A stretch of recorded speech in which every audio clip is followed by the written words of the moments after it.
Okay, let's dive into this. Whether you're a recent grad hitting a literal brick wall or an executive wondering where all the fresh talent went, we need to talk about one of the most pressing and frankly confusing economic mysteries of our time.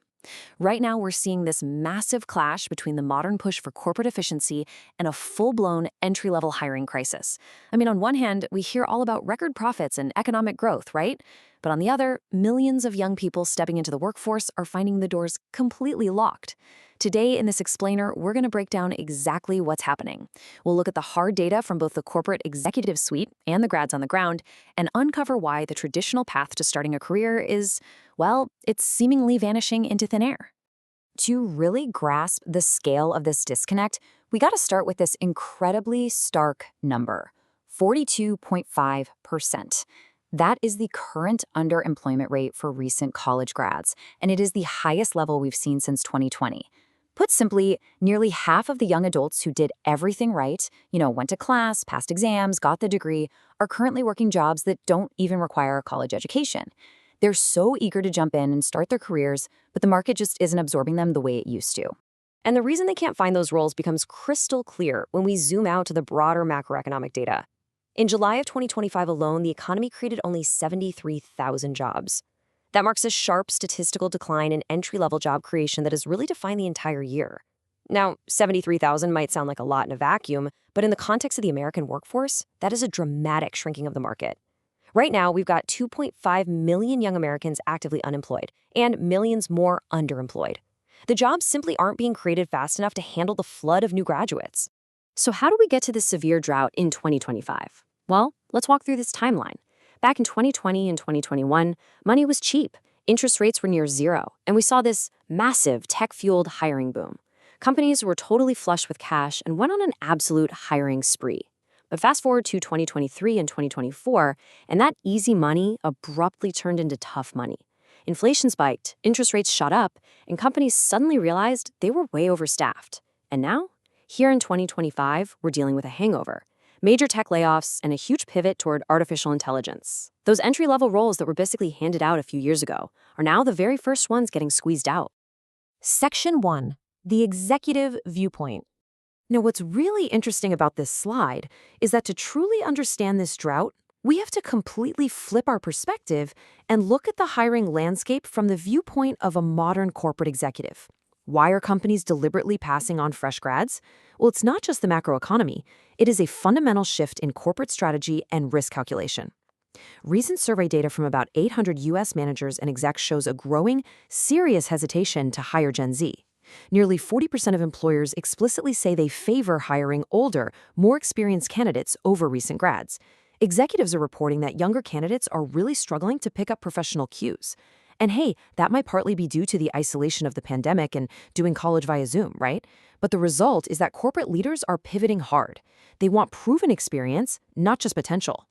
In fact, this preference is so incredibly strong that 60% of surveyed employers say they're actively willing to offer more pay and higher benefits just to attract older workers. Think about that for a second. Historically, companies loved hiring recent grads because, well, they were cost-effective. They offered fresh perspectives for entry-level salaries. But today, the whole corporate calculus has totally flipped. Executives would literally rather pay a premium for an experienced worker than invest the time, money, and energy into training a new graduate from scratch. And here's the rather harsh feedback driving that corporate mindset. According to the data, 1 in 5 employers report that recent grads are completely unprepared for interviews. On top of that, 63% of executives consider their Gen Z employees to be entitled, and 58% say they get offended way too easily, citing a general lack of professionalism and communication skills. Now, to be clear, as an explainer, we are simply reporting the statistics here without endorsing them, but these numbers absolutely validate why the corporate suite is looking elsewhere. When the economy is tight, executives view training Gen Z as a huge risk. Section 2, the AI hiring shift. But hold on, it is not just a generational culture clash. There's a massive technological force actively reshaping the executive viewpoint right now, and that is the reinvention of the business model around generative AI. Corporations are no longer looking to build these giant pyramids of entry-level staff. Instead, they want to maximize the output of just a few high performers by using automation. And this brilliantly illustrates the point. According to McKinsey data, Nearly a third of companies, 32%, explicitly expect AI to let them cut back on their workforce. Only 13% expect it to lead to expansion. Executives are looking at their bottom lines and realizing that AI can handle the basic research, drafting, and data entry that used to go straight to a 22-year-old college grad. And because of this AI shift, the actual process of applying for a job has become this faceless, grueling automated gauntlet. Like one NYU graduate recently described it, before a human being even glances at your application, you have to explicitly tailor your resume for AI keywords, cross your fingers that you pass some arbitrary algorithmic screening test, and if you somehow survive that machine filter, boom, you're immediately thrown into a pool competing against older candidates who already have years of experience. It's literally a machine-driven barrier to entry. Section 3, competing for roles. Which brings us to the next massive structural hurdle. Young Americans aren't just fighting algorithms, they're competing for a shrinking pool of traditional jobs. We constantly hear that the stock market is booming, right? But the reality is our modern economy is heavily fixated on a few hyper-specialized tech stocks that frankly don't need massive workforces. Take this famous example of how the tech industry operates.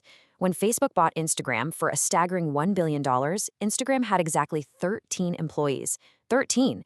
In almost any other sector, a billion-dollar valuation means a huge payroll and thousands of entry-level jobs.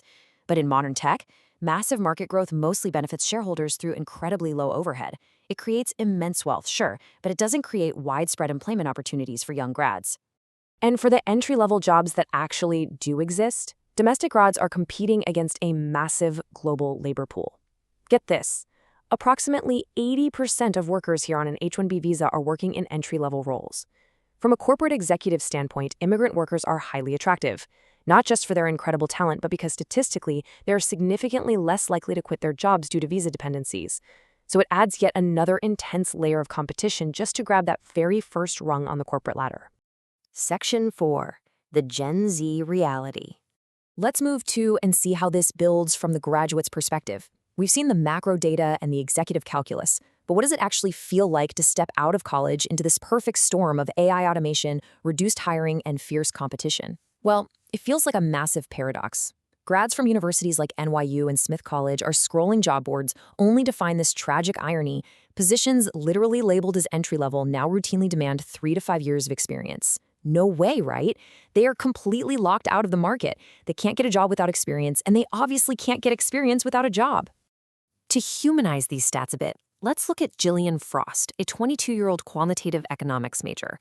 She applied to over 90 jobs. 90! She got completely ghosted by 25% of them and faced automatic rejections from more than half. As she puts it, I feel helpless. How do you prepare for a tight labor market coinciding with the emergence of AI? It's a completely unprecedented economic storm, and honestly, you can't blame grads for feeling like their universities didn't prepare them for a market that rejects their human capability before an interview even starts. And this intense friction is driving some deep, deep pessimism. Hard data from Generation Lab shows a staggering 80% of young adults rate the current economy as either bad or terrible. And it's not just the job hunt, you guys. It's an unprecedented affordability crisis. They're trying to launch their independent adult lives while staring down nearly $5 gas, absolutely skyrocketing grocery bills, and a housing market crippled by high interest rates and low supply. Now, when you survey these young adults on exactly where they're directing their anger over not being able to achieve financial independence, the responses are pretty pointed. According to the data, 41% blame Donald Trump, while 31% point the finger at corporate greed and large companies. Now, again, as an explainer, we aren't taking any political stance here. We're just neutrally reflecting the survey data. But it clearly shows the deep frustration of a whole generation desperately looking for answers as to why the system feels entirely stacked against them. That frustration is mutating into a genuine loss of hope in the American dream. Listen to this anonymous quote from a Gen Z worker. I make over 3 times the federal minimum wage, and I cannot afford to live. I'm never going to buy a house in my lifetime. The mental health toll of all this is absolutely staggering. Data shows 54% of Gen Z respondents experienced more anxiety in 2024 than the previous year. The basic milestones of adulthood suddenly feel completely out of reach. Section 5, a structural shift? Which brings us to our final act. We really have to ask, is this just a temporary post-pandemic bubble bursting? A momentary correction? Or are we witnessing a permanent structural shift in how careers begin in the 21st century? Economists are warning about a crucial concept called economic scarring. This is the long-term negative effect on folks who start their careers during severe economic downturns. History shows us that graduating into a hiring drought often causes a permanent stunt in earnings and career trajectories. They might literally never financially catch up to peers who graduated just a few years earlier or later. The stakes of this modern entry-level drought seriously couldn't be higher for an entire generation. So the crucial point is this. Corporations are currently optimizing for short-term efficiency, heavily favoring AI and experienced workers over training new graduates. But if we completely dismantle the entry-level pipeline today, where are the experienced senior leaders of tomorrow going to come from? If we lock an entire generation out of gaining experience, who exactly runs the economy in 10 years? It's a massive macroeconomic disconnect, and finding the answer is something both executives and graduates are going to have to figure out before the gap becomes way too wide to cross. Thanks for joining me on this explainer, and I'll catch you in the next one.